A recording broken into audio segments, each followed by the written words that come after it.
every one of you who is part of this family, the Prem Jain Memorial Trust family, or the Harit Prem Bharat family, whichever way you want to look at it.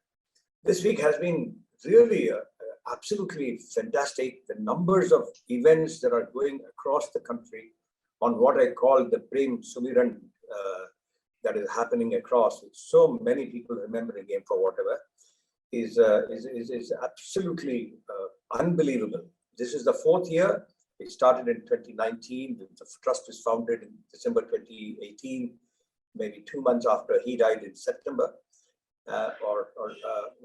Since then, it has evolved. I'm finding that in every meeting that I have with people like you all, and I know that there are more than 100 people here, every connect with every one of you suddenly lifts the spirit. And here is this man with his 1000 megawatt smile, always constantly blessing, looking over our shoulder.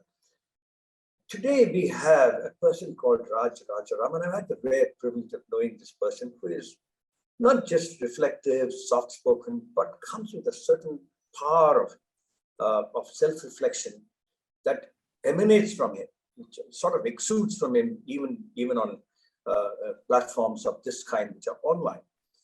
And I have invited him to speak on a few other occasions, and every time the impact that he leaves is enduring, abiding, lasting, for the simplicity of his phrases and expressions. This is one. The other is that we started this week on Monday. We had a wonderful person from the Arizona State University, again known to our Dr. Raj Rajaram, and he spoke on innovations, buildings, and the built environment. And he came up with what we need to be steering, as innovations go, if you're young engineers, architects, and business administration professionals, into this future of the next 20 years. And it is at once an exciting and an extremely challenging time if you're 20, 22, 25 today. That is something that you will learn to grapple with on your own, given, of course, the intelligence that you all represent individually, collectively, and with the exceptional training that you're all securing today. Between what some of us learned in the 1970s in academia, to what you are all learning today, thanks to faculty, their own understanding of things, is a lot more than it used to be in our times, I'd say. Today's subject is ecology and equity in a certain sense. This is something that Raj himself chose. I stepped back. I had given him a few ideas, but then he said, no, this is something I want to speak about. And it set off a whole lot of, shall we say, ideas in my mind. I suddenly realized that there was a book written in 1989 by a person called Madhav Gadgil. He co-authored it with Ramchandra Guha, who is a historian. He doesn't like to call himself an environmentalist, although he's written some of the most profound and definitive works on India's ecological conflicts and resolutions that we have had, apart from writing another history of environmentalism worldwide. Now, he is one person I would strongly urge and recommend every young person here to read, starting from Ecology and Equity, and you can look up websites, and you will see the numbers of other books he has written, including a recent one called Environmentalism. Wonderful book. And he talks about what he calls the age of ecological innocence between, let us say, 1900, 1910, 1920, the Hoover Dam, for instance, which came up there in the United States, which became the forerunner for hundreds of dams that came across Asia, across Europe, across Africa, was part of that age of ecological innocence when people thought that that was development, that it will give people welfare. Even Nehru, in his times when he built what were called the temples of modern India, and I am sure you have read it in your school and such things, he said that this is about development of people and life and welfare. How wrong they were is easy for us to say today, but they were genuine leaders who thought about it with foresight, with vision, and with well-meaning intent for their country. From there we moved, from that age of ecological innocence, we moved to something called the age of ecological arrogance. Knowing that what we were doing was wrong, we continued to do from about 1990. And I think, unfortunately, a whole lot of these things are continuing to happen for reasons that are not very easy to judge. Who are we to value judge if we are not leaders running a country, running a nation of people with aspirations of the kind Indians have got? Remember, you are 700 people, if 700 million people who are under 35. We don't count. I'm statistically dead. Dr. Raj is dead, statistically, because beyond 60, we can only see what we can do to guide and mentor. People like Professor Kaustubh Das, who is here from the Sri Sri University, which is in Cuttack, and which is a very large, wonderful university, and he will tell you more, very articulate architect and teacher. He will speak a little because, Sri Sri University is also a partner institution among many other institutions for the Prem Jain Memorial Trust. Bear with me for another 2 or 3 minutes when I tell you what this means. I'm going to read a sentence and then tell you when it was written.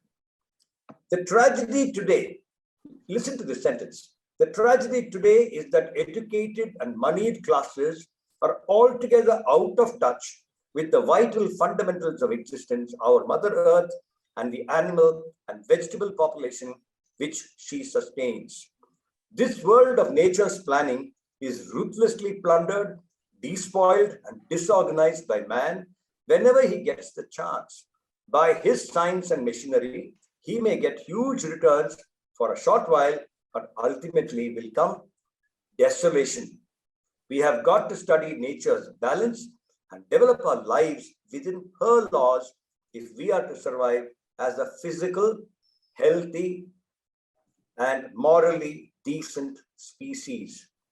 This was written in 1954 by Miraben, who came to India. She worked with Gandhiji for a long time. If you see photographs of Gandhiji between, say, 1944, 45, after Bar died in 1942, in the next 4 or 5 years, she was always there. Madeline Slade was always there constantly. And of course, the ashram that he moved to near Nagpur in Wardha, he swore in 1937 that he'll never return to Sabarmati until India secures Swaraj. He didn't ever use the word independence in that sense.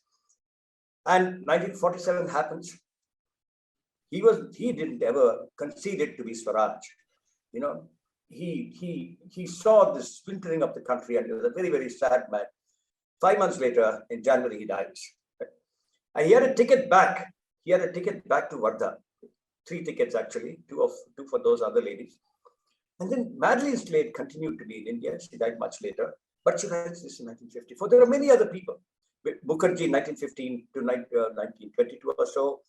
Louis Mumford, who was in India 1920 to 1930. Patrick Geddes, who was the architect, town planner for Banaras, for Baroda, for Tanjavur.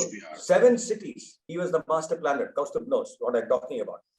So Patrick Geddes was one such person, who was a historian, who was an anthropologist, who was also an architect, master planner for cities.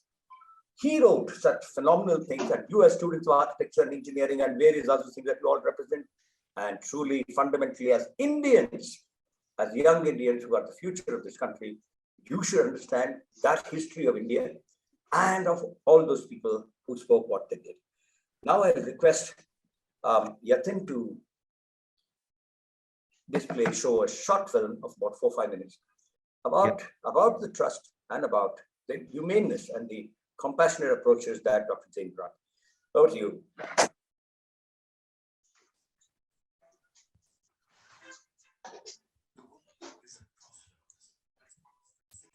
And well-being of our ecosystem is concerned.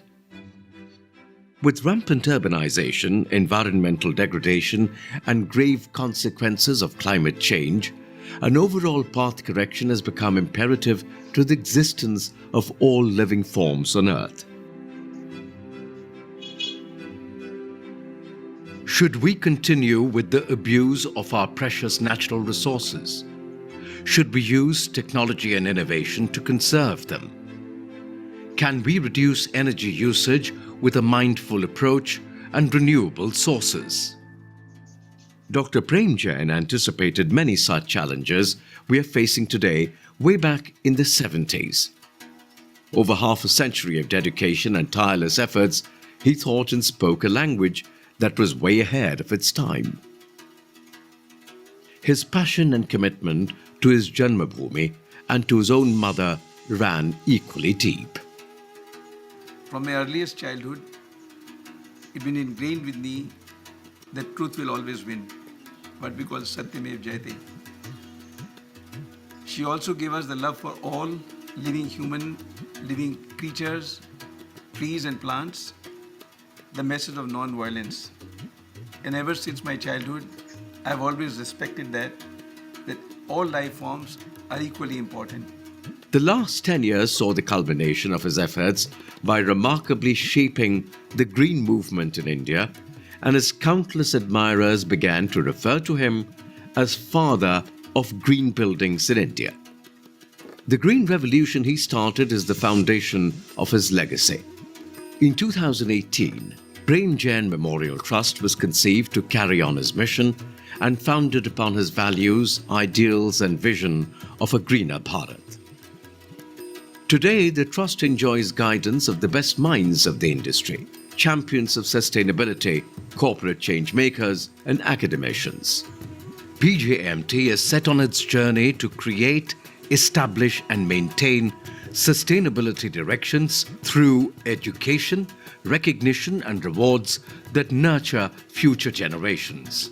The best gift you can give to the person is educate him or her. Because then, wherever they are, they will be able to earn and flourish in life. Each year begins with the Harit Prem Bharat Mahotsav, a week-long celebration of sustainability, and our annual flagship event, Prem Jain Memorial Address. The Trust organizes a spectrum of green initiatives which fill the week of January 26, Dr. Jain's birthday week. The Mahotsav is celebrated across the country with immense enthusiasm by Green Crusaders and our partner institutions through an array of sustainability-driven initiatives and activities. Having deep roots with Indian Green Building Council, the Trust has worked in tandem with IGBC and its chapters. PJMT takes great pride in partnering with esteemed partner societies, corporate leaders and premier universities across India, working closely with the common mission of creating a greener earth through the year. The Trust is a catalyst for sustainable research and development, sharing innovations and creating a global platform for exchange of thoughts and ideas to nurture future green ambassadors. PJMT has organized more than 300 green initiatives during Harit Prem Bharat Mahotsav in association with its esteemed partner societies, corporates and institutions across India, and arranged over 300 online sessions by distinguished speakers and industry change makers on sustainable built environment with participation of more than 5,000 students and working professionals. At this edition of Harit Prem Bharat Mahotsav, we invite you to join this green revolution, to build a brighter tomorrow and change the world we will leave behind for our children. If we can change the way we think about buildings, maybe what we build will change the world.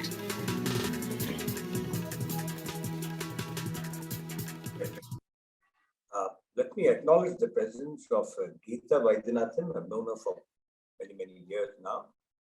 And she was part of the Sri Sri University. This partnership happened because her and the dean at the time, both not there just now.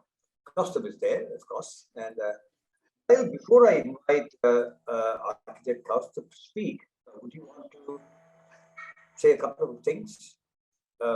I'm fine if you don't want to. No, I will come in here, Doctor. I have finally reached. Sorry, so I'm in a stable location. Thank you for understanding. I did want to say thank you to Sri Sri University. I especially wanted to thank Geeta ji because they have been with us all along, and just wanted to say thank you for your partnership. It's really been wonderful. Your students are very enthusiastic, very forthcoming. I'm sure it is the values that you imbibe in them, and we're very fortunate to have this association. And I did want to thank Dr. Raj for being a part of now the PJMT family, as I call it, and for taking the time early in the morning. I know it's a difficult hour, so I appreciate that. And we don't have a lot of people online today, but we are going live Facebook, and we will have lots and lots of views post. So thank you for taking out the time, everybody. Thank you, Doctor.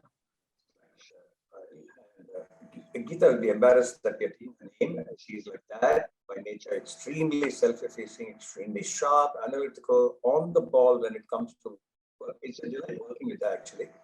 Kaustubh, some words from you, please. Thank you for being here. Thank you so much. Thank you, everyone. When we saw the film, the first thing that came up was rampant urbanization. When we talk about green, and I really love this word equity, not equality. Equity is where we have a more realistic sense. Like, wish I had that image where there were these people, standing at different heights, standing at different steps. The person with the shortest height was on the tallest step. And so that everybody got a good view. So that is what equity is, while equality is like putting everybody together. It doesn't work. Now, coming to urbanization, one thing that we have for many years, we always have seen urbanization as a cancer. We have always had an apologetic stance to urbanization. And even today, if we go by statistics, India is largely rural. But if you look at the velocity or the acceleration pace of migration from rural to urban migration, we have to see that cities are definitely important. But yes, at the same time, we must be sensitive to the environment. So when I'm completing my PhD on smart urbanism. Now, for me, the very word smart technology is smart only when we can, because it can bring people closer, or it can bring distant people closer, like we are doing. We are getting people from across the Atlantic here in this forum together. We are all sitting at different parts of the country. We are still together. So we have to address this. So our cities should also need to address it. And my research is focused on this fact that when we look at cities, one thing that we neglect is the fringe areas. And typically, cities geographically spread and they take in agricultural land. Now, putting blanket bans like a green belt, which was very fashionable. Now we have already seen even the most famous green belt of London, that is also getting punctured in spite of all the zealous guarding. On the contrary, if we have something like, which I saw of the other model, which was also on the same time, the Copenhagen model of 5 fingers, which has been working much better. Now, the question is, what do we do with the green? Do we keep it as parks? I remember when I was doing as a master's student in SEPT, we had to work on project. This was a Gate Scholar.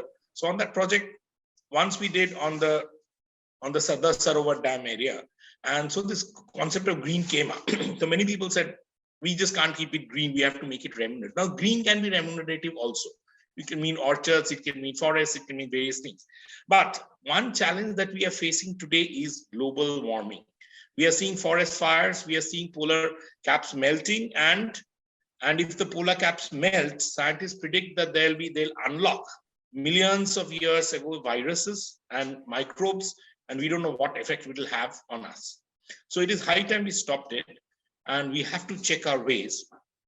Obviously, things like reducing dependency of plastic, fossil fuels is one. Definitely, I'm not the best person to talk on that. I think a lot of experts are talking on that, researching on that, and so on.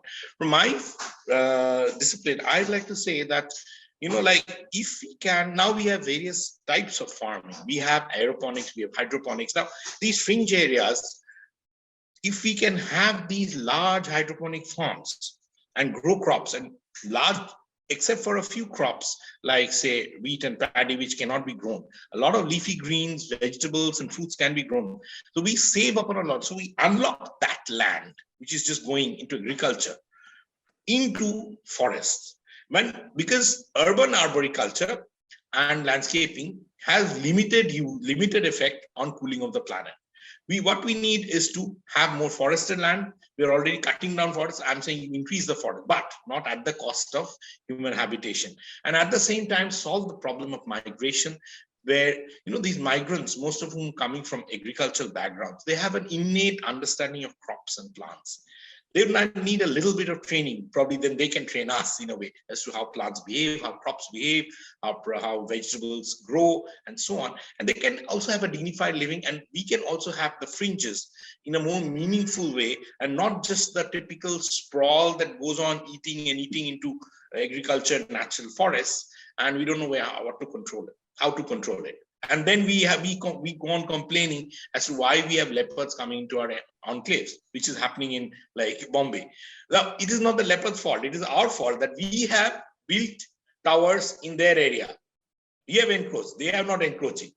So these are telltale signs which are giving up. And like a cancer, if we don't respond in time, we will face the consequences even worse.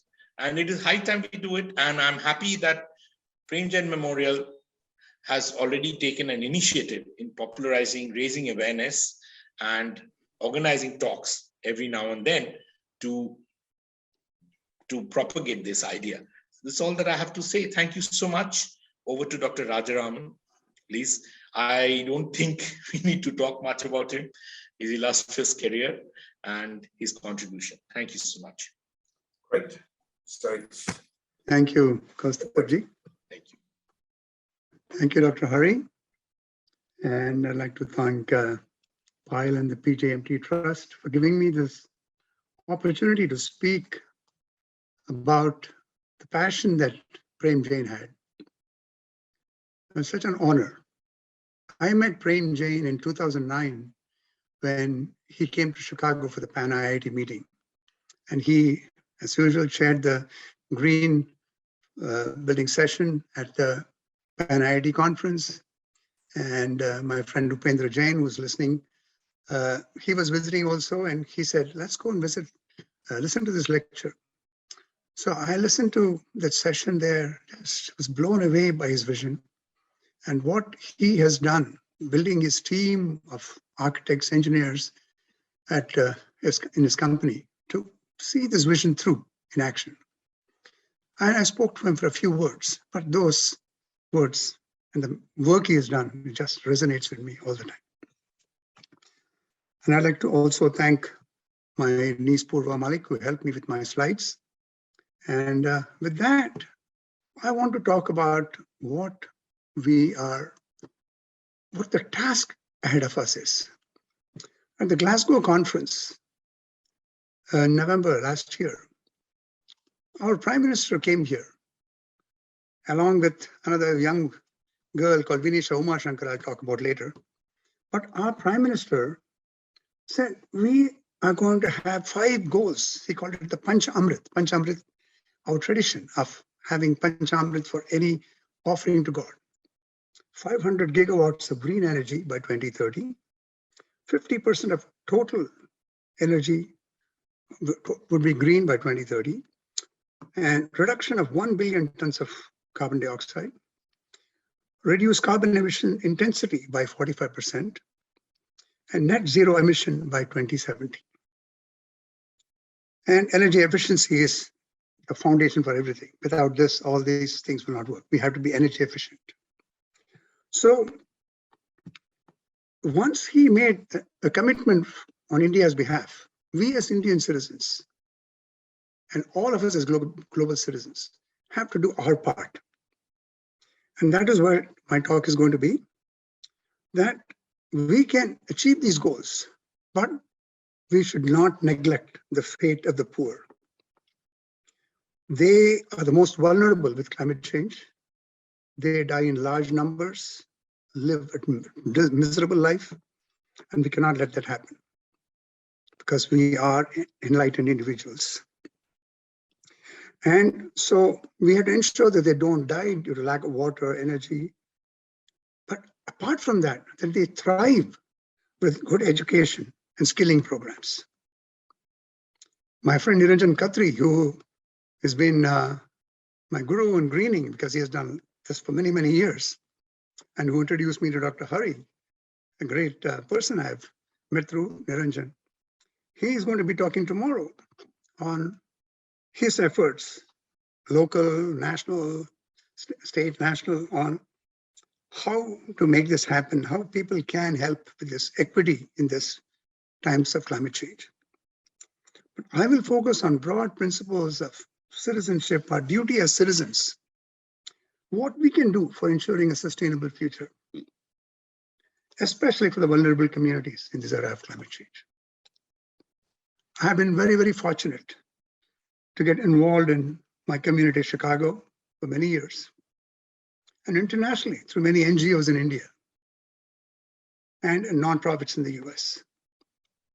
My involvement with Pratham, with Lions Clubs and Engineers Without Borders in India has helped me do many things which have given me immense happiness, and they have enhanced my career. All this I could not have done without a supporting wife and a strong and a wonderful family behind me that I've been blessed with. In my talk, I'm going to lay the dharmic or spiritual foundation for how we can help with equity and give my personal stories, because when you talk of big principles as a pie in the sky, we think, can be done. But I'm going to say, if a person like me, a simple village boy from Shakkarnagar, India, 3.5 hours from Hyderabad, can do it, anybody can do it. Any of you can do it. The young people today can do it. I was a young boy growing up in Shakkarnagar and studied in Secunderabad because of the English medium education my parents wanted to give me. But every time when I went back in my summer holidays to Shakkarnagar, seeing the green sugarcane fields, flowing water in the canals, and farmers bringing their produce to a sugar factory, and this factory and this farms creating thousands of jobs, well-paying jobs, which made my father give us good education. That remains with me all the time. With that, let me share my slides with you.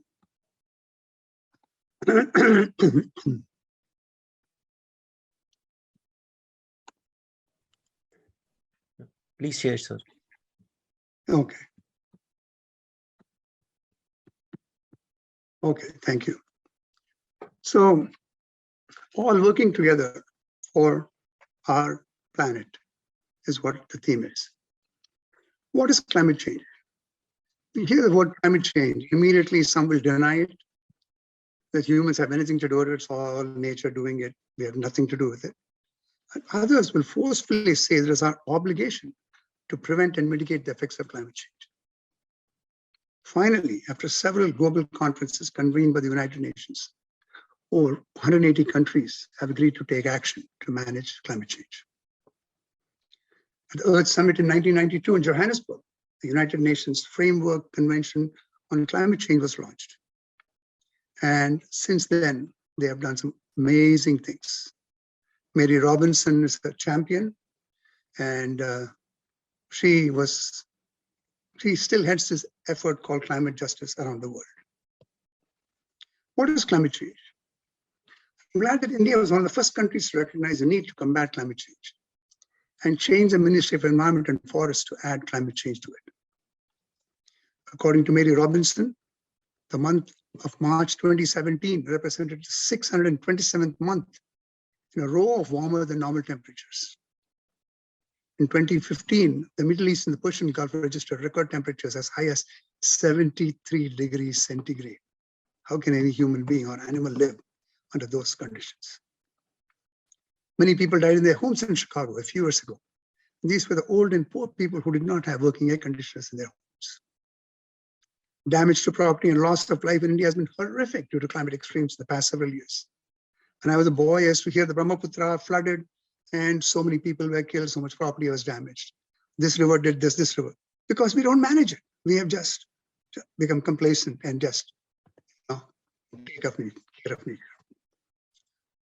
You've seen this beautiful film. I won't delve into this, but impacts of climate change are unbearable heat in our cities and rural areas.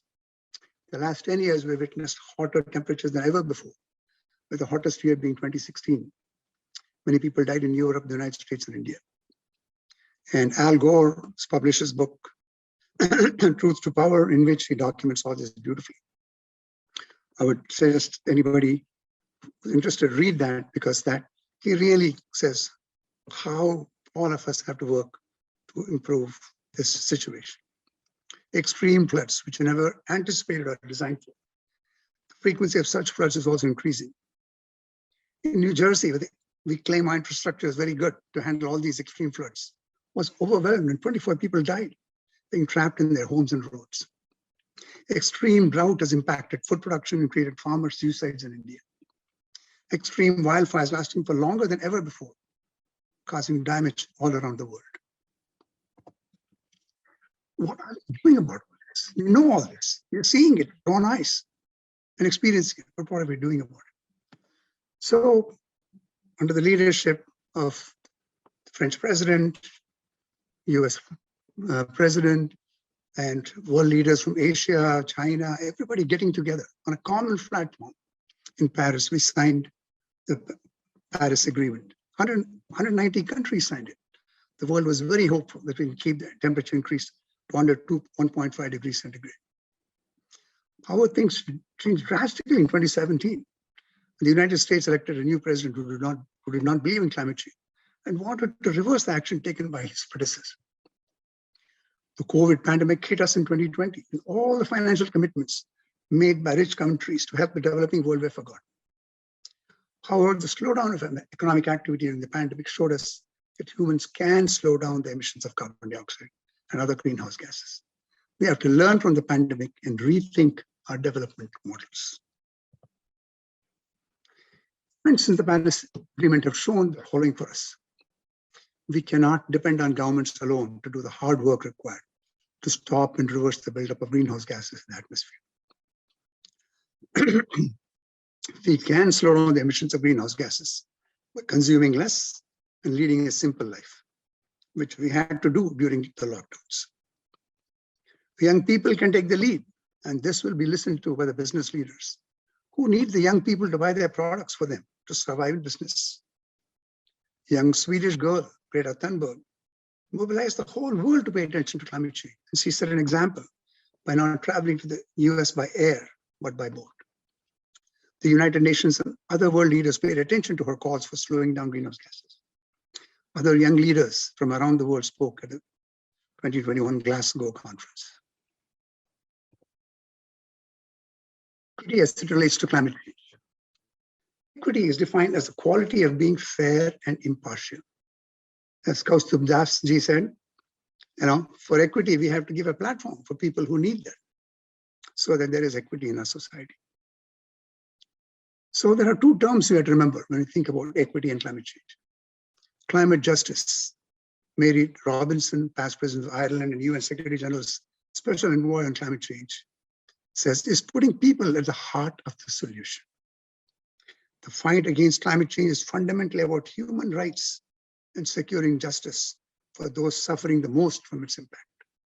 Vulnerable communities and communities that did not create the problem, poor communities around the world. This is something we have to get etched in our brains. Environmental justice is a fair and equitable distribution of environmental benefits and burdens of economic development in communities. So these two aspects of equity are so critical for us to keep in mind every day in our lives so that we act in a manner. Equity as it relates to climate change. I've been in the United States for 51 years, and I've seen repeatedly the most hazardous industries and facilities to dispose of waste are located in the poorest communities. The communities are told about the jobs that will be created, the resulting health impacts are hidden or downplayed. When a poor community on the south side of Chicago was selected for a hazardous waste incinerator, the people protested vehemently and the company had to shut down because good people joined the poor people there and said, this is unacceptable. We can't let these people be killed because we want to dispose of our waste in this area. I have been to the Balaswa landfill. Last few years, I've been working on landfill reclamation in India and wastewater issues. And I walked on this a few years ago in Delhi. And when I was on top, I saw these slum communities in the area. And the wastewater was leaching from the area, smoke, dust. I said, why should these people live here? When I go to India, I live with my sister-in-law in Munir Khan or see my friends in Greater Kailash. Why this inequity? We cannot survive as a planet if we do this. Sharon Burrow, past president of the Australian Education Union and Australian Council of Trade Unions, said she taught for school many times. In school, teaching taught me humility and exposed the inequalities of our world. She also said the policy structure for human rights and justice is international. If we remember these words in our personal and professional lives, we will pay attention to the inequalities in the world and work towards climate justice and environmental justice. Fortunately, over the years, I've been proud to be associated with many NGOs in India. One of these is DNA Life in Bangalore. That is working with farmers in Western Karnataka to improve their livelihoods through afforestation and restoring the water resources in the area. This is helping restoration of wildlife habitats, biodiversity of the area, one of the most biodiverse areas in India and in the world. What can a citizen do to ensure equity? All these, we talk big ways, but what comes down to the individual citizen? I heard a talk by 14-year-old Vinisha Umashankar of Tamil Nadu last year. And I was just impressed with the maturity and concerns of Vinisha. She spoke about a solar clothes press that she had designed and built a prototype with funds from the National Innovation Center. She said the poor people who provide the service are subject to the fumes from coal in their irons and work all day reducing their lives and having poor health. She made a light electric iron that runs on solar power provided from the roof of the cart that the person uses to press clothes. She was invited by Prince Henry to Glasgow in November and spoke to the delegates of the conference. What is the motivation of Vinisha, a young 14-year-old? I have not spoken to Vinisha personally, but based on my upbringing in India, let me share a few things that would have motivated Vinisha to do this. Concern for fellow human beings. I was told by my grandmother when I was 7 years old that service to humanity is service to God. That phrase stuck in my head. And I've spent the last 27 years thinking about the poor in Chicago and in India. I've looked for opportunities to serve, and the opportunities I found are simply unimaginable. I am convinced that if you want to serve, opportunities are everywhere in your backyard also. Our duties as a citizen. Our scripture suggests 5 duties of every world citizen. These are duty to your parents, duty to your teachers, duty to fellow humans, duty to the environment, and duty to family. See about duties to parents. I was taught when I was growing up that your first duty is to your mother and father, followed by duty to teacher and then devotion to God. The famous saying goes, Mata Pita Guru Deva. I listened to my parents when I was young and achieved my goals in life. And my father told me that he would be proud if I completed my PhD. I was determined to achieve it. It took me several years to do this, but it made me happy to make him proud. I've been fortunate to have them over in the US and serve them. So one should do what one can to help parents in their years of need. Duty to your teachers. Teachers lay the foundation for your success from first grade to college and beyond. I still remember the values they taught me, and these values have guided me. I was fortunate many years ago to meet my elementary school teachers after many years in the US. And the teachers were so happy to see me. I could see that on their faces. And that is because they had given me the education to succeed. Duties to your fellow humans. Man is a social animal. I say man/woman, I'm sorry. And we gain a lot from others during our life. It's our duty to give back to our community. And we can do this in several ways. I'll tell you the few ways I've been able to do it. Tutoring and mentoring young students from inner cities. These students were from poor families and they had no role model in their lives. I spent 2 hours every week for several years working with underprivileged children to tutor them after school and stay involved through mentoring till they completed school and went to college. I've been fortunate to get involved with the Greater Chicago Food Depository that feeds 800,000 hungry people in our city every year. I work with a lot of NGOs in poverty alleviation in India. Duty to the environment. God has given us clean air, water, among the 5 elements that make up planet Earth. It is our responsibility to ensure that the environment is preserved in the conditions that we got it, or improve upon it for our children and grandchildren. What did I do for this? I have used solar power in my house for the past few years. I conserve water, ensure I work on preventing water pollution. I drive a small fuel-efficient car and take trips in a very planned manner. And if I can do 2, 3 things at one time, let me plan the route so that I get it done. If I don't have to drive for a meeting, I always take the train downtown. So these are things, it's a little bit of thought you can do to keep our air clean and water clean. To your family, this is one thing we all do. We limit it to our nuclear family. The definition of family has to be expanded to include your relatives who are in need and the poor people in your community.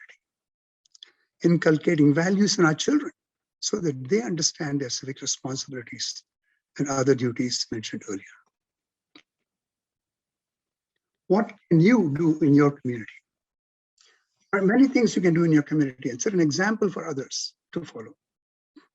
I will elaborate on this, giving my personal experiences later. But here are a few things anyone can do. Implement rainwater harvesting and other water-saving measures in your home to reduce your water and carbon footprint. Do not use plastic water bottles and contribute to the ever-growing plastic waste. Join citizen action forums that have been started by Dr. Hari's Altec Foundation called World of Water Action Forums. Join them in your area and work together with the community to save water and recycle and reuse water. Choose products with less packaging, because the packaging uses a lot of valuable cardboard and plastic. Plastics are hard to recycle and cause a lot of damage to our environment. Cardboard uses pulp from trees, and we cannot afford to lose our forest cover in India. Reuse things and recycle all waste. Plant trees in your community. They reduce temperature, help with flooding, and makes your environment livable. Our cities are losing a lot of tree cover, as I've seen in Bangalore. What else can you do in your community? Other things you can do. Volunteer in your community for at least 2 hours every week, depending on your area of interest. Work in a food bank or temple that serves food to the needy. The poor need access to nutritious food, good education, and basic things like adequate clothing and shelter. Do what you can to help them. Giving comes in 3 ways. Your time, it's very important to give. Talent, it's easy to give because you have learned from others. Share. And treasure, depending on your ability. But I suggest up to 10% of your income. Spend time with the elderly and frail, either in your home or community. They need us, they're aging the last few years of their life. What have I done to speak about all these things? So, previous slides were very general, so I'll give you some specifics. In 1994, I met the head of a food bank here, where the store donated food. Sorry, Excuse me? Raj, just to say that your slides are not showing, but it's fine because we are listening to you and it's wonderful. I'm just not alerting showing you at all. I'm alerting you to that, but it is absolutely fine if you don't want to, or even if you don't. No. I was sharing my screen, I thought. No, it's okay. Sorry. Thank you for letting me know, Hari. That's all right. But your flow is very fine, very articulate. And I think we are getting the message across to you. You will have to probably unshare and do it again. Well, Zoom has this one challenge that okay, maybe share here now. Working now? Yes. There you are. Oh. There you are. Education. Wonderful. There we are. Right. Oh, thank you so much, Hari. You should have let me know earlier. I'm sorry. Okay. It's okay. I'm a firm believer in education since it has given me all the opportunities in my life. My efforts in this area, children mentoring young children, as I mentioned earlier, I did this for several years, and the impact of 2 hours on the children I tutored and mentored was amazing, made me so very happy. First time when this girl I was tutoring for 2 years told me she got admitted to the University of Illinois in Chicago, that was the happiest moment for me, because my 2 hours could change her life. I accepted the leadership of Pratham USA Chicago chapter and raised about $900,000 in 5 years. I built up a strong team of volunteers, and they raised $1 million just last year for Pratham USA, for Pratham in India. So we do this to provide elementary education to slum and rural children in India, provide vocational training to rural kids. We also give girls who drop out a second chance to finish their secondary education and have a good life. I teach students at IIT Chicago and also through iucee.org, which is a wonderful group in Hyderabad, bringing the experts from US, India, Europe, all to teach our young engineering college students how to be better engineers, better citizens, and the faculty to improve their teaching.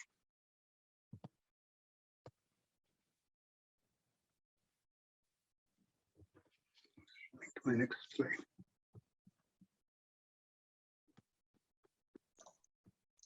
Yeah, moving. No.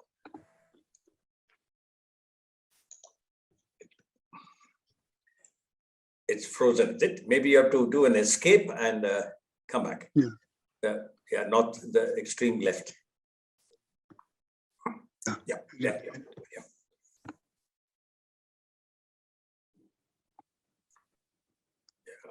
Yeah, right. Your slide seen now? It's now showing on, yeah, there you are. Now one more, okay. You have to do on the wine glass at the bottom, the view mode. Okay.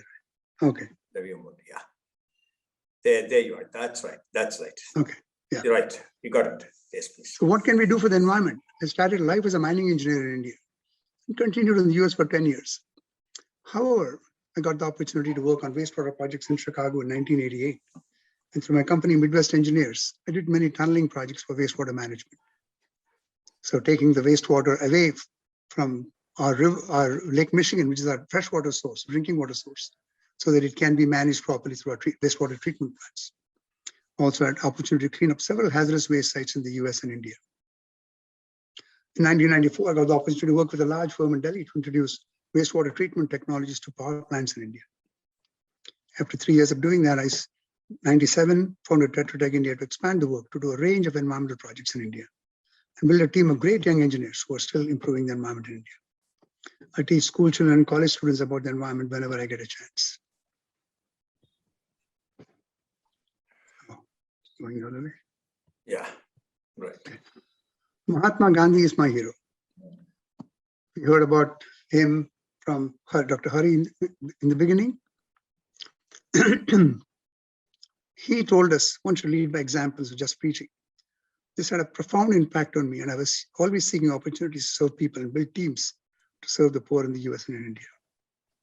What does this do for you while you're helping others? Helps you become a better person and have an interesting life while influencing the others around you. It also makes you a lifelong learner. There is nothing that satisfies your souls than helping your fellow humans. It helps you do your part for equity in our society and learn of the problems facing the poor in our communities. Once you meet them, you find many ways to give your time, talent, and treasure for them to improve their lives. Or also ensure that they are stakeholders and learn to help themselves. The first water project I did in India was for a village of 1,100 people, just in the southern part of Tamil Nadu. But one of my friends called me and said, Raj, I need $200 from you right now. I sent him a check. I said, what's the project about? He said, this is to build a reservoir 20 feet deep for these villagers so they can have water all year round for their agriculture and other needs.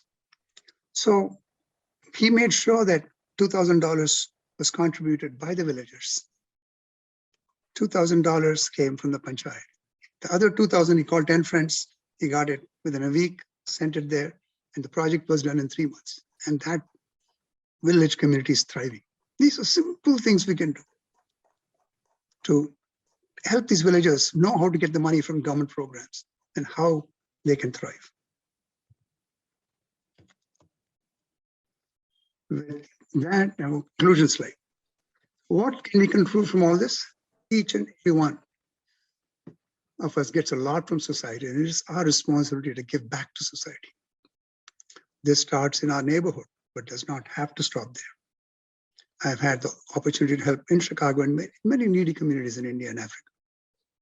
Giving your time, talent, and treasure is good for your conscience and gives true happiness. keeps you healthy, and your problems appear insignificant when you help others who are not as lucky as you. My source of happiness has been giving smiles to the people I have had the opportunity to serve. If you make giving back a priority, you will find time to do it. This is the excuse I hear from many of my friends, and I tell them that if they change their priorities, they can do a lot for the community. With that, I will stop and take your questions, comments. Thank you so much. Thank you. Thank you, Raj. Very brief as usual, very concise. Can I ask Rajesh Ramakrishnan from Chennai? I know you to be a reflective person. I know you to be working on concerns of planning and of equity in a city. You are just now embarking on a project to do with decarbonizing of Chennai, but you're talking equity. Rajesh Ramakrishnan, can I request you to reflect or to respond to what Raj is speaking about? Are you there? Oh, I seem to be doing this, you know. Yes, Rajesh? No. I should have first found out if he's there. I'll turn to Architect Cost. What do you think before I come to others? You have to unmute yourself. Myself. I think what the most important thing that is said, that every step that we take, however small the step is, it is much better. Even if you work at a neighborhood level, even if you start at our homes, like, reusing and reducing our waste. I remember because I was brought up in the 80s, and that was not the free market India, We didn't have so many things, if anybody went abroad, they were starry-eyed over things like a Coke can. We never knew what it was. We never knew what a shopping mall was. But reflecting back, I feel that maybe we are lucky because we learned the art of frugality. I remember that how our grandmoms used to actually compete with each other in saving these glass bottles. And there were these plastic caps available should the lids get rusted and could not be used. We used to store plastic packets below the mattresses. And I had an option of collecting, because I always artistically inclined, option of collecting ones which looked good. Okay. We reused plastic cups. We used ice cream. We used ice cream cups. I remember once there was a ship which had come from somewhere abroad, and they were selling books. And they were serving coffee and soft drinks in these supposedly disposable plastic cups. And at that time, that was quite a novelty. And I was like, Kaustubh, I'm sure your grandmother, if not your mother, told you that if you, by accident poured water into a sink or something from your drinking glass, that one half of it, paap milega tujhko, pani ganga jal vese aap, sort of thing. Have you heard that? Yeah. Learning to minimize waste. Right. Minimize waste is something that we need to inculcate. Yeah. There's no need to have unnecessarily things. That's what I want to tell you. That why should now the market has so many products, but the question is, I as a rational, educated person, why should I be fooled in buying something which I don't need? Unnecessary. I'm all okay if you want to buy something premium, provided it's useful. Otherwise, it doesn't make sense. If I can do something for 5 rupees, why spend 500 on that? Or if I can do with one item, why do we need 5 items for that? And of course, the disposable culture and the waste is something that, it makes me feel very uncomfortable. So we can at least start at our homes with this simple things like, like somebody was saying that when we wash rice, we generally throw away the water. And that water we throw away, but we can just put it in a potted plant. That. This is one argument. When we talk equity, I have a problem on this. I know you're a teacher and I respect a lot of you who are here. But I think that there is a big lie, a big deception. When we ask millions of us to, use less of this and less of that, and then we do nothing, absolutely nothing about the brutality of public expenditure or of simple things like how you grow for every megawatt hour or 1,000 units of power that somebody generates in thermal plant, there is 30,000 liters that have to be drawn from the shallow aquifers in those deep forests of central India. You are close to it if you are in Cuttack and Bhubaneswar. You know that Orissa is one of those states which has its largest earning from mining, right? 28 different minerals that are mined in your state called Orissa, right? Now, when you have such a thing happening, you sit and tell me, you have the, you meaning whoever that is, you're righteous enough to tell me that I must save some 1 liter in a day. I tell myself, where is this big deception lying, Kaustav? What would you respond? How would you respond to that? I think we really can't compare chalk and cheese. But the thing is that minerals and power plants, everything is also needed. By being sustainable doesn't mean that you light a candle in the house only. Okay, right. I'm not asking anyone to live without electricity. Let's move to reducing the dependence. Yes, Raj, you want to say something before we ask Geeta if you want to speak next. Kaustubji, I have been to Orissa mining projects, many of those. And the first book I wrote in 2005 was Sustainable Mining Practices, a Global Perspective. In that book, I published it in India and in UK. And that book say how we can do mining without ruining our environment, without ruining the rights of tribal Adivasis. All that I have put in my book. So it is incumbent on citizens to tell these mining companies, if you don't do this for our community, ruin our water and walk away, ruin our land and walk away, and make our poor people poor and walk away, we will not let you step into our land. Both of you, since you've been to central India, Raj, I must tell you, Kaustav, since you are living in those parts, you are a person from Odisha anyway. There is something called RICE, R-I-C-E, the Rail Infrastructure Corridor Enterprise. And what is this about? It draws coal from Kionjhat, which is in Odisha, you know where that is, and takes it all the way 1,000 kilometers or 1,150 kilometers to Jhanjgir Champa district, which is in the south of Chhattisgarh, where a thermal plant has been placed. Now, for this coal to come here and from here to produce the power in Jhanjgir Champa, for what purpose? The company which is doing it has been mandated until last year, and they're trying to change that now, to supply that power to Bangladesh with the transmission lines, DC transmission lines laid from Chhattisgarh to Dhaka. Wow. Is this what we want to do to our country? And the 110 million tribals, or 1/10, every 10th Indian is a tribal, a scheduled tribe member. Many of them there in your state. Between Chhattisgarh, Jharkhand, Odisha, and Madhya Pradesh, you have 110 million tribes. Verrier Elvin, and you must read, all of you youngsters here, please read this remarkable biography of Verrier Elvin, written by Ramchandra Guha. It's a small book. It's not very long. I promise you, it's a beautiful read. He writes extremely well too. So here we have a situation, Kaustav, where we want to tell our children, please use less of this and that, but we do not want to take on the genuine causes, as Raj is saying. Geeta Vaidyanathan, I'd like you to step in here if you can, please. I'll urge you to say that because I know the numbers of very extremely perceptive things that you are capable of articulating. Geeta? No, not my day. No one wants to be actually coming in, or they're having their challenges. Okay, this time, yes, Geeta. My audio is not working, she says. Okay, okay. Who else? Anyone else? I'll draw an analogy, if I may speak. I'll draw an analogy. Okay. Okay. For example, there's so much now. Electric vehicles is in vogue. It's a very fashionable term. Electric vehicles, but you know, some of the manufacturers, if I take Tesla, for example, it's very expensive. It's still not affordable.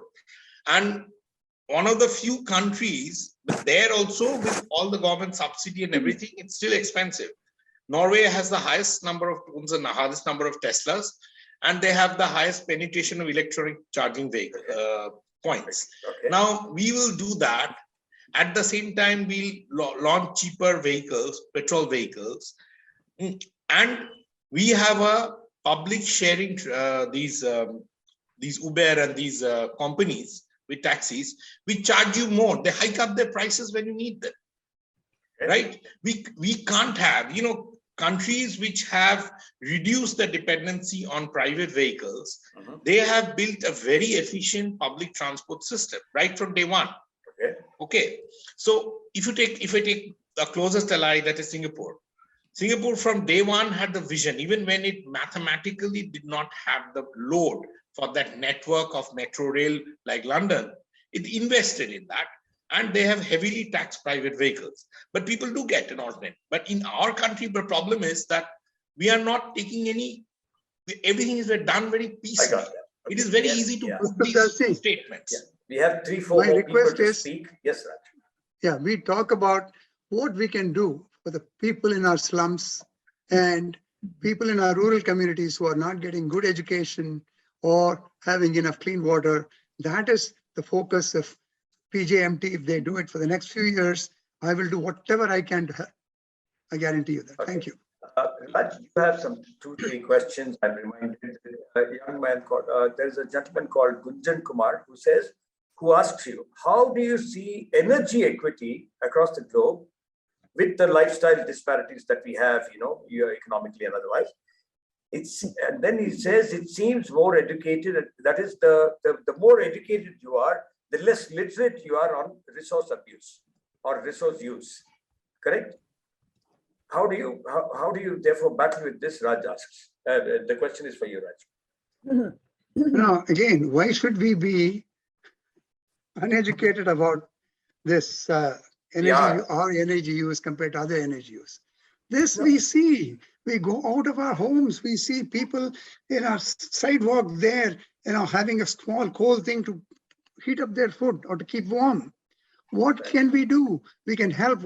I did a project in West Bengal where we told these rural farmers and other communities, every drop of their animal waste can be made into biogas for their lighting and heating in their homes. So these are kinds of projects we should encourage. These don't take much money, but unless we as citizens demand the local government to do it, nobody will do it.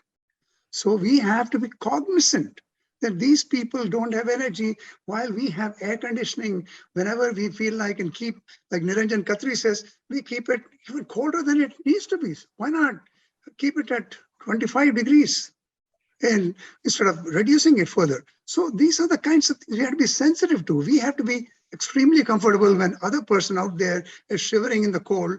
This is not a humane way of living. That is what we have to recognize. Once we do that, we will do our small part. It'll just prod our conscience to do our small part. Okay. Dayam, do you want to add anything? Do you want to ask anything? I know you work with a few hundreds of students, if not thousands of them. Do you want to add anything to the discourse is about?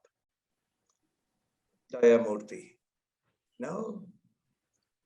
Okay, I turn to Mary Eggert then. I give up because, I seem to be calling all the people. No, Rajesh is there. He's not speaking, Rajesh. I don't know where. It's strange. I see him here. I know he's there and Dayamurthy is there, but they're not talking. Okay. Anyway, Mary Convey Eggert, the founder of Global Waterworks. She's an amazing person. From age 10, she says that she's been in some ways, obsessed or concerned about water. She's been doing some amazing things. She's also been a Dale Carnegie instructor, and that suddenly raised my respect for her because I know what that means in terms of enrolling people on visions and such. And extremely, what shall I say, her acumen on understanding a model and connecting resources is fantastic. Mary Conley Eggert, over to you. Yeah, too kind. You two are my mentors. So I am delighted to be here listening and learning. And I just like your thoughts on your hopefulness today, because we're meeting regularly through these Zoom, through these connections. When you started in your career, if you had a fax or, the opportunity to do a mailer, is quite different from the opportunity to have the immediacy and the regularity of connections. So I just like your thoughts on, can we solve these global water challenges? Can we create equity together in this generation because of these platforms, what is your perspective on that? And I just also like to let the audience know that just yesterday, Dr. Raj was talking to a potential pre-med student who was contemplating whether they take a career in water or in medicine. And the reality is you can save many more lives in the water sector by providing clean water. And he was quite an inspiration there. So thank you. Dr. Raj, maybe you first, since you were speaking. Again, we have to realize that technologies are available. It's very simple to put these things together. But unless people get concerned, like, for example, the International Center for Clean Water started in Chennai just a few years ago. First projects they did was go to the rural communities around to give them clean water, put a kiosk where a person puts 10 rupees, he gets a nice bucket of clean water, which is guaranteed to be cleaned and filtered, everything. So these things, so instead of thinking how we can improve our 24/7 water structure in our cities, we have to think what we can do for rural communities to clean up their tanks, prevent pollution, give them some sanitation. We have done all these things, but we have to make sure that we are constantly monitoring that they are having clean water, educate them so that they themselves know they can easily test their water. It's a group in Bangalore called Argyam, giving them people water testing kits, very simple free kits. They can go and test it. The water is clean before they drink it. So these are the things we have to educate. We all can take a couple of hours to go to a rural community or slum community and educate. When you open people's minds, amazing things happen. So please educate the importance of clean water. Some people don't know, they just don't know how to go about it. You can tell them, you are educated, we can do that. And that is the service anybody can do, any college student can do, any high school student can do. So we have to inculcate this habit of thinking about others. Then before we drink, lots of, clean water, we say, is this person having it? What can I do? So that is the kind of mind shift change that is required, Mary, I think. Yeah, thank you very much. And Dr. Hari, just on the impact of WOW meeting regularly and seeing accelerated action on things, what is your view for today versus 5 years ago when we didn't have all that? Can I request you to turn on your video so that we can connect eye and eye? See your charming face too, Mary. Well, I'll put it like this to you. I think Raj has very nicely summed that and captured that it's not one person's act. As he spoke, I told myself, this is about, like he said, about how you start things yourself. Charity begins at home in a certain sense. Kaustubh also sort of echoed that. I'm saying that it starts with what you want to do, and the deep commitment will begin to reflect certain energies in others. I often speak to Payal, and Payal is also saying the same in her own ways. And what is she doing? It's not simply her father, it's her own deep connect. There's something that resonates within ourselves. Gandhiji used to call it the inner voice. If you went back to some of his publications, those journals that he wrote every week, what a man, amazing guy, a sly mind he had as a Baniya. 1932 to 1935 were some of his most prolific years. Every day he was writing some 3,000, 4,000 words, and he was ambidextrous. When he got tired writing with his right hand, he would write with his left. And this guy wrote 2 journals at that point in time. Harijan is one of them. And he is constantly talking of these things and how he will reflect at every single point that it is with you. It is you who starts anything as it is. At one point, Raj asked us, what can a citizen do on equity was one of the questions he asked at one point of time, even as he was reflecting. I don't know if it answers your question. I only have a question back to you in that sense. Because I mean, none of us arrogate to ourselves the knowledge of any greater, the power of greater knowledge than you have or I. I mean, it's all to do with reflections and thinking about it. That's all I'll say. Yeah. Yeah, that's beautiful. And Mr. Das, maybe you have comments on that, but I just value all the input you have. And I think that open-mindedness is really what allows for us to progress together, always looking for something to improve on what we're doing. Right. Indian country, you've been listening to it quite really, you've been doing this for the last 40 years or 30 years at least, from 1990 or so, when you speak on certain things and you constantly say, mother, necessity is a mother invention, something to that effect. If you're there, I'd like you to speak. No, he was there and he's gone. Wow, it's not my day at all, right? He's disappeared, I think, somewhere. Rajesh, do you want to come in? I can see you muted. Rajesh Ramakrishnan, do you want to come in? No. Over to you, to anybody who wants to take it. Yeah. Yes, Hariharanji. Finally, Rajesh, thank you. You heard my question the last when I spoke, maybe 5 minutes, 6 minutes ago, when I urged you to come on. I'll put it again. You are talking today of doing something in Chennai as a project to decarbonize. You are talking fundamentally about equity too, because to you, it seems like equity is as important as ecology, or probably more important than that. You heard Raj Rajaram speak about equity and ecology, or equity and the city. What's your take on that? I'm really sorry. I've heard only bits and pieces and not enough. I was preoccupied with something else. It does not matter whether you heard Raj, but what is your own take on it? Knowing you, and I ask you consciously because I know you to be an analytical person who has a definitive view on equity of these kinds, especially with cities. I mean, a city is a place of great inequality. And the carbon footprint of the city is based on the consumption. And the consuming classes, the ones with the larger carbon footprint, are the rich, the people who live in gated communities, the ones who live in villas, high rises of a certain kind, and so on. It's very important that they reduce their consumption and reduce their carbon footprints. True, that's extremely important.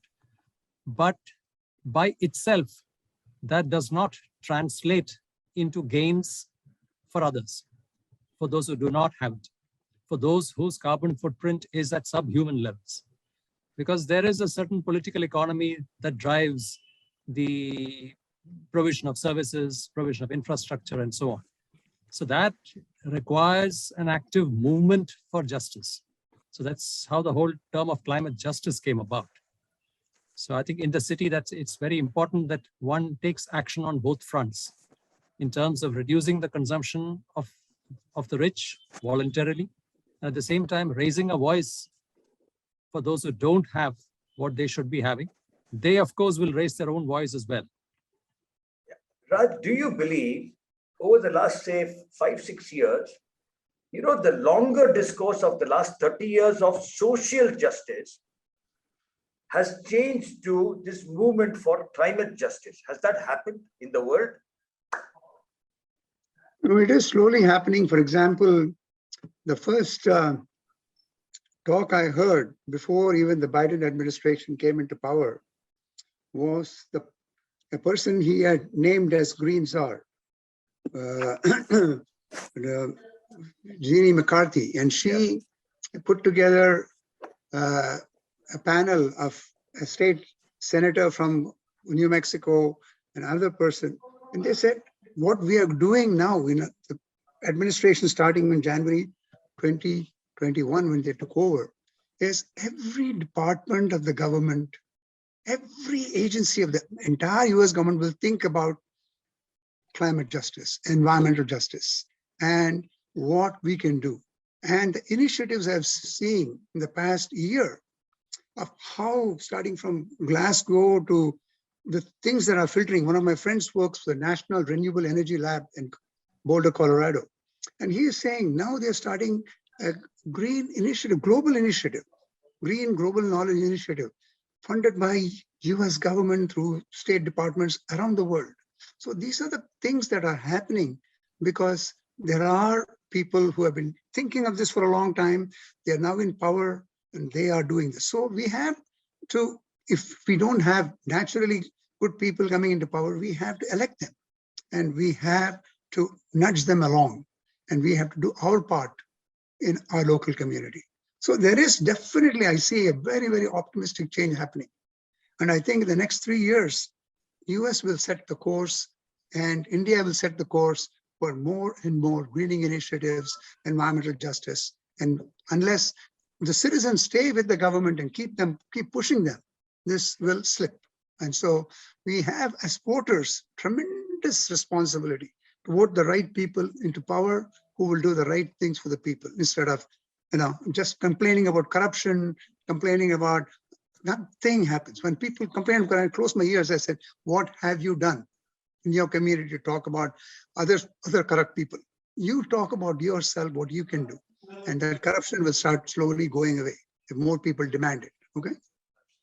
Also, since you're here, I know Rishabh Rai and others are here from the faculty.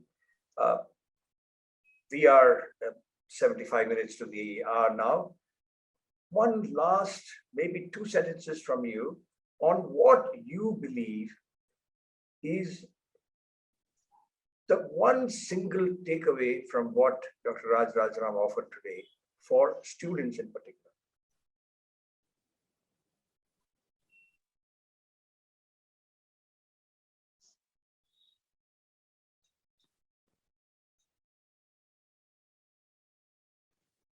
Yes. Does Payal have any final thoughts? Yeah. Payal, do you have any final thoughts? I'm also searching for what could Sorry, be that. no, Dr. Raj, I don't have. Thoroughly enjoyed your session. Thank you very much. Okay, Yeah. Thank you. I wish others could have spoken. I'm not sure what happened. They didn't get. I know. I don't know where the problem is. Neil Matthews says that one question could be, what have I done? That is, students can ask themselves, what have I done for nature and for my society and my immediate society? Good question to ask.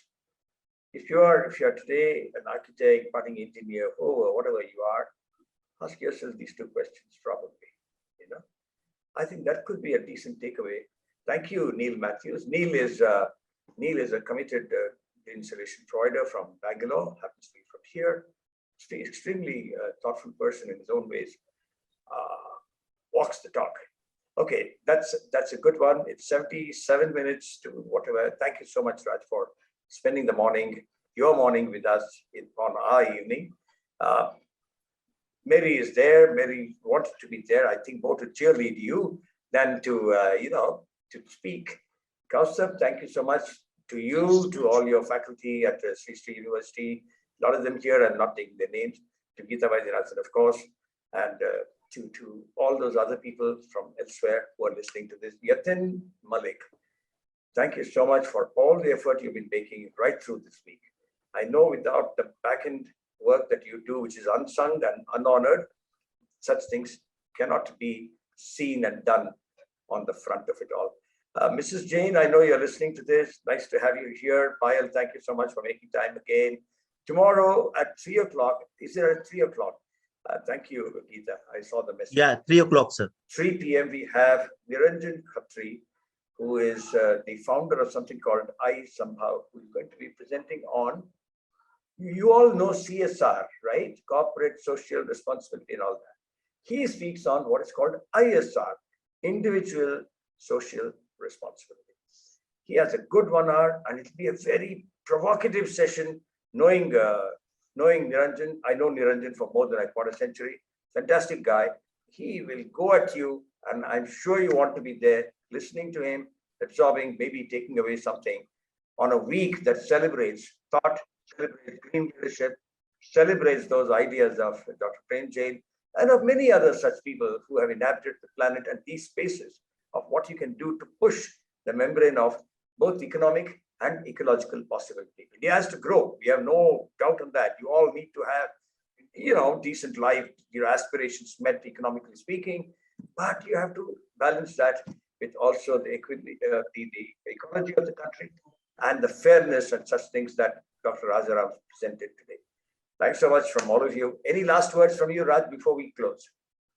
Well, thank you so much. The final takeaway is go plant a tree. Go give a thirsty person water. Save some water every day. And these are small things you can do. And go meet a person who is in need.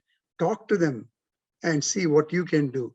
These are small actions anybody can do. And the one last thought is it's ISR, individual social responsibility. is really practiced, it'll be hundreds and thousands of times more than the corporate social responsibility funds and time that comes from corporates. So this is what individuals can do.